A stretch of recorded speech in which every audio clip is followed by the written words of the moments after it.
দর্শক দেখুন, ইউএইতে প্রবাসী বাংলাদেশিরা যারা ওই বাংলাদেশের কোটা ইস্যুতে প্রতিবাদ করছিলেন তাদেরকে ধরে জেলে পাঠিয়ে দিয়েছে সে দেশের সরকার। এবং শুধু জেলে পাঠানো না, জেলের যে ব্যাপারটা দেখুন, মোট 57 জনকে ধরেছিল। 57 জনের মধ্যে 3 জনকে একেবারে যাবজ্জীবন, 3 জনকে, 53 জনকে 10 বছর আর একজনকে 11 বছর। মানে ওই যে ওখানে যে অংশ নিয়েছিলেন যারা, তাদের মোট কত দেখছো তো, যে থ্রি বাংলাদেশি, তারা হচ্ছে একেবারে লাইফ যাবজ্জীবন 3 জন, আর এদিকে 53 জন হচ্ছেন, মানে 53 জনকে 10 বছরের জন্য, একজনকে 11 বছরের জন্য। তাহলে কত হলো? 57 জন হচ্ছে না? বুঝতে পেরেছেন? বাংলাদেশে যাদেরকে ধরা হচ্ছে তাদেরকে এতদিন জেলে পাঠানো হবে কিনা সন্দেহ আছে, কিন্তু মানে প্রবাসী বাংলাদেশি যারা ইউএই অর্থাৎ সংযুক্ত আরব আমিরশাহিতে মানে প্রোটেস্ট করেছেন, তাদেরকে একেবারে ধরে গণ আদালতে বিচার করে লম্বা একটা কারাবাস, জেলবন্দি দশাতে পাঠিয়ে দিয়েছে সে দেশের সরকার। এটাকে বাংলাদেশ বানাতে এসছো? এখানে প্রতিবাদ, রাস্তা জ্যাম করে ব্লক করে প্রতিবাদ? যাও, থাকো জেলে থাকো, কত প্রতিবাদ করতে চাও কর। লম্বা 10 বছর 11 বছর যাবজ্জীবন, মানে লম্বা একটা কারাবাসের অর্ডার সেই দেশের আদালত দিয়ে দিয়েছে। বোঝো ঠেলা। প্রিয় দর্শক, আমি শফিকুল ইসলাম এবং আপনারা দেখছেন আরামবাগ টিভি। আজকে তো বাজেট রয়েছে, কিছুক্ষণ পরে সেটা শুরু হবে। আমি তার আগে এই খবরটা আপনাদেরকে দিতে এলাম যে বাংলাদেশে যেটা চলছে কোটা বিরোধী আন্দোলন, এবং সেই সঙ্গে এখন তো হাসিনাকে উৎখাতের একটা ডাক, এখন তো বিরাট একটা পর্যায়ে চলে গেছে বিষয়টা। এবং অনেকে বলছেন যে কোটা বিরোধী আন্দোলনটা ওটা জাস্ট একটা মানে উপলক্ষ্য ছিল, আসল লক্ষ্য হচ্ছে যে হাসিনাকে সরানো, হাসিনা সরকারকে উৎখাত করা, হাসিনার বিরুদ্ধে ষড়যন্ত্র বিএনপি, জামাত বা অন্যান্য শক্তির।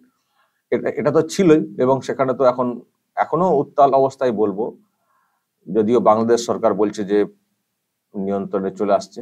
দেখা যাক সেটা কি হয়। এখন নেট বন্ধ রয়েছে, নেট খুলে দিলেই কি হবে সেটা একটা ভাববার বিষয়।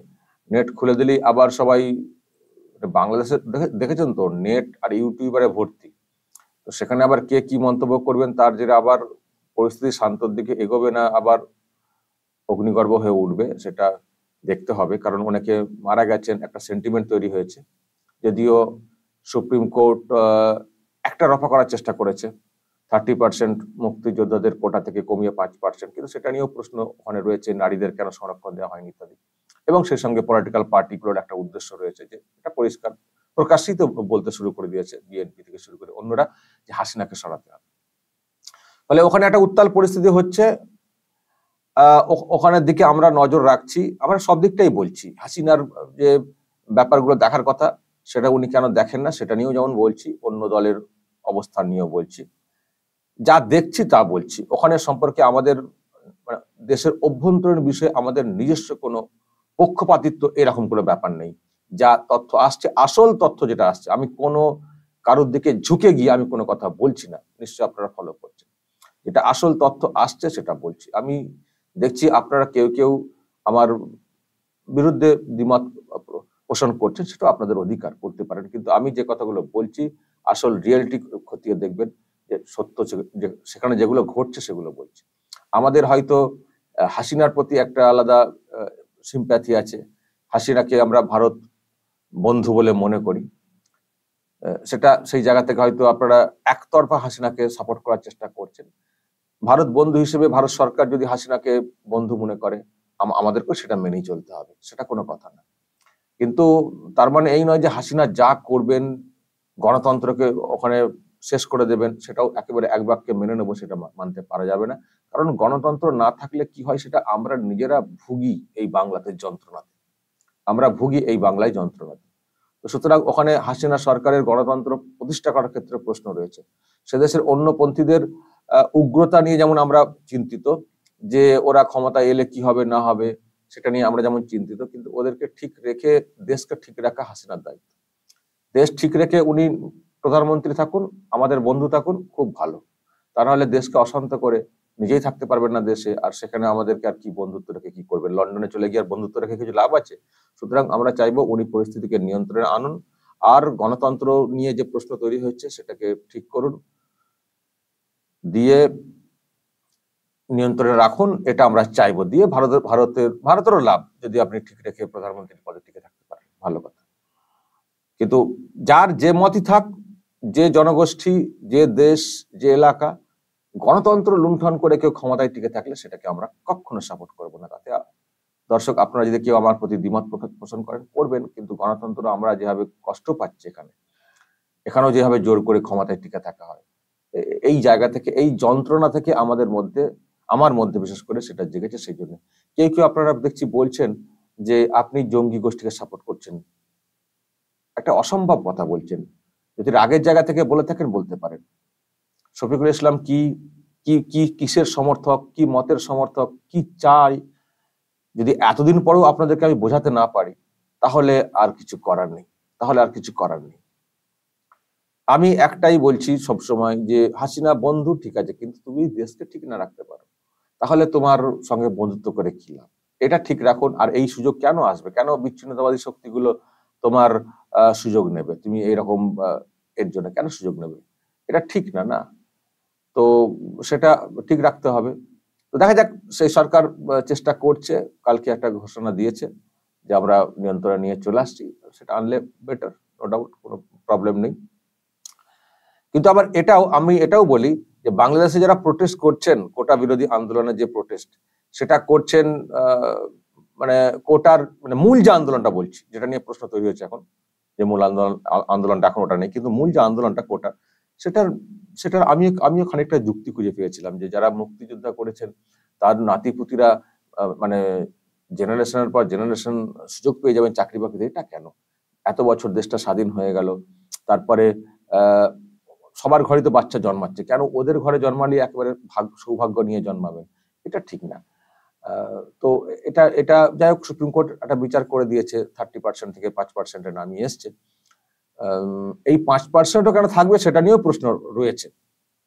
তো সেটা নিয়ে প্রতিবাদ হচ্ছে। সেই প্রতিবাদে আমরা কখনো কখনো বলেওছি যে যুক্তি আছে, এই প্রতিবাদে যুক্তি আছে, কিন্তু তার মানে এই নয় যে তোমরা এমন জায়গায় প্রতিবাদ করবে, তোমাদের ডাকে এমন সব প্রতিবাদ হবে যেখানে প্রতিবাদ করাটাই অন্যায়, মানে এরকম রাস্তায় নেমে। এই যে ইউএই, এখানে কেন ধরা হয়েছে?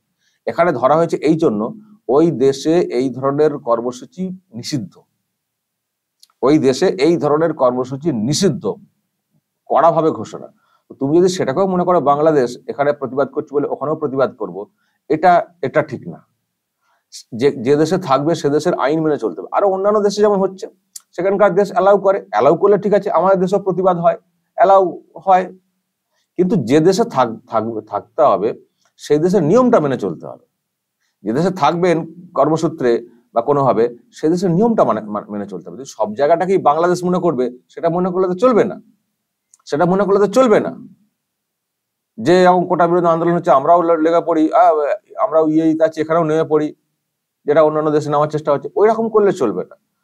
প্রত্যেকটা মানুষকে দেশের নিজস্ব যে আইন, সেটা মেনে চলতে হবে। আমাদের দেশের অনেক আইন রয়েছে, সেগুলো অনেকে মেনে চলেন না। যারা চলেন না, আমি তো বলবো আমাদের দেশে সেই আইন আছে বটে, কিন্তু ওই ব্যবস্থা নেওয়ার ক্ষেত্রে একটু ঢিলেমিও আছে। এই ইউএইর মতো এতটা কড়া না। ভাবতে পারছেন, দেশে মানে এই ধরনের প্রতিবাদ নিষিদ্ধ বলে যেহেতু করেছেন, একেবারে 11 বছর 10 বছর যাবজ্জীবন কারাবাস। ভাবতে পারছেন কত কঠোর আইনটা? আর ওখানে হবে? আর বাংলাদেশিরা আর কখনো ভুলেও আর চেষ্টা করবেন? প্রবাসীরা কি হলো, লাইফ হেল হয়ে গেল। তো লাইফ তো হেল হয়ে গেল। বাংলাদেশে প্রতিবাদ করে এতদিন জেল হবে না, ওখানে যেটা হয়ে গেছে। এই হচ্ছে শাস্তি দিয়ে দেওয়া একটা কড়া পুরো বন্ধ। আর আমাদের এখানে নড়বড়ে শাস্তি হয়, শাস্তি হয় না, ধরলেও বেল পেয়ে যান, যত বড় অপরাধী হোক, প্রভাব এবং পয়সা কাজ করে। তো সেই জন্য এই হচ্ছে ব্যাপার। তো যেটা বলার যে দেশের যে আইন সেটাকে মেনে চলতে হবে, আমাদের দেশের যে আইন আছে এটাকেও মেনে চলতে হবে। আমি যদি বলি এখানে ইসলামিক রাষ্ট্রের আইন অনুযায়ী বিচার হবে, সেটা কি সম্ভব? যান না, ওখানে যে দেশের আইন তার বাইরে একটা নিজস্ব মতে কিছু করতে যান না। যে কোনো দেশের যে আইন আছে সেটা মেনে চলতে হবে। সেখানে অন্য আইন, অন্য দেশের আইন, অমুক আইন, নিজস্ব আইন চলে না, কিন্তু আমাদের এখানে চলে। আমাদের এখানে শাসকের আইন চলে, মানে আইন, দেশের আইন আছে বটে, ওই মেনে চলে না, আর কড়া স্টেপ নেই। এটা সব থেকে বড় দুর্ভাগ্য। তো যাই হোক দর্শক, এই খবরটা আমি ওখান থেকে পেলাম যে একেবারে বিরাট সাজা ইউএইতে, এবার বোঝো ঠেলা। আবারও শেষে বলি, বাংলাদেশের প্রতিবাদ নিয়ে আমাদের কিছু কিছু ক্ষেত্রে আমাদের বক্তব্য আছে, কিন্তু তার মানে এই নয় যে তুমি যে কোনো দেশকে বাংলাদেশ ভেবে নিয়ে প্রতিবাদ নেমে তছনছ করতে শুরু করে দেবে, এটাও ঠিক না। দর্শক বলবেন যা বলার কমেন্ট বক্সে, নজর রাখবেন।